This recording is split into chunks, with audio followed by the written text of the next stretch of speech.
Bienvenue dans Connu mais Incompris, la série qui décrypte les bâtiments qu'on croit connaître mais qu'on n'a jamais vraiment regardé. Ils sont célèbres, ils sont photographiés, ils sont visités par des millions de personnes et pourtant ils font débat, ils divisent, ils dérangent. Ensemble, on va plonger dans leur histoire, leur vision, leur scandale, parce qu'un bâtiment, ce n'est pas qu'un décor, c'est avant tout une prise de position. Si tu es un curieux, un passionné de culture ou un professionnel dans ce milieu, et que tu cherches à comprendre le monde qui t'entoure et les enjeux de société qui se cachent derrière les lieux, bienvenue sur ma chaîne. Et tu peux t'abonner pour ne pas louper les prochains épisodes.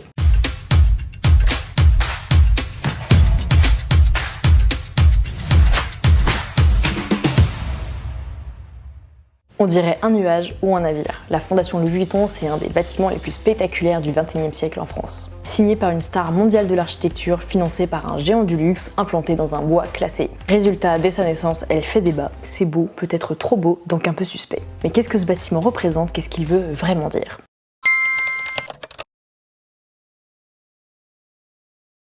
Quand on découvre la Fondation Louis Vuitton pour la première fois, on dirait un vaisseau de verre amarré en pleine forêt. Oh, j'ai vraiment envie de dire. Attends, je vais prendre genre une cuillère de miel ou un truc.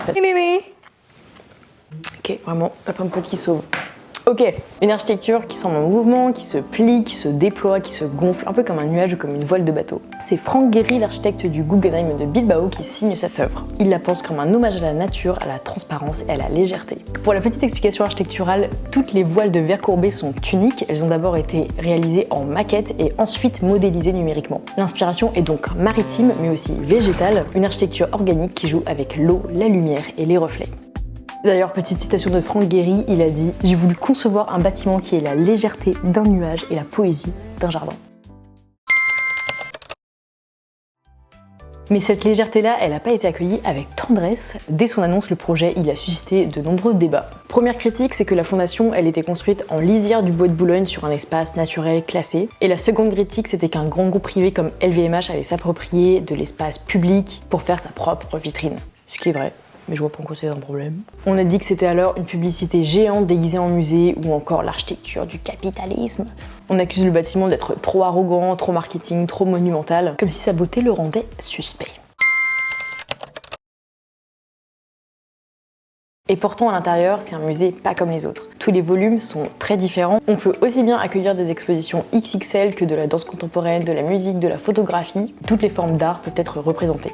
Perso, moi j'avais trop aimé l'exposition sur Egon Schiele et Basquiat, et je sais que par exemple en ce moment il y a aussi l'expo sur David Hockney. Bref, tout le temps des grands noms trop stylés à voir là-bas. Leur programmation, elle est toujours audacieuse, grand public, mais vraiment exigeante et aussi ouverte sur l'international. C'est un lieu qui veut faire cohabiter l'art contemporain et le grand spectacle. C'est certes un outil de soft power culturel, mais c'est aussi une vraie expérience de visite où t'as l'art et l'architecture qui se mêlent, avec un point de vue tout en haut de la fondation qui est juste magnifique sur Paris et le bois de Boulogne.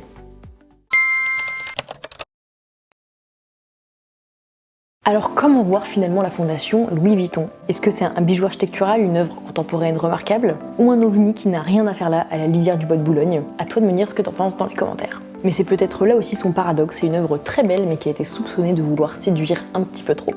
Un lieu culturel donc, mais aussi profondément politique. La Fondation Louis Vuitton, c'est un bâtiment qui fascine autant qu'il surprend, il impressionne, mais il divise. Comme si en France on avait encore du mal. Comme Lara qui a du mal à finir sa vidéo.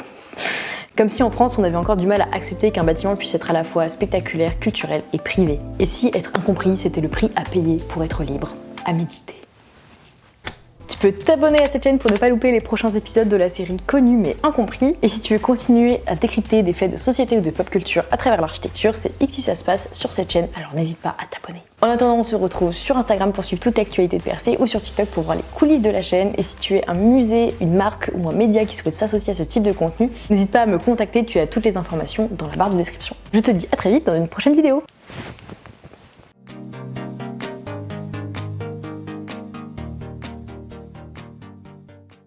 Un, deux, connexion des neurones.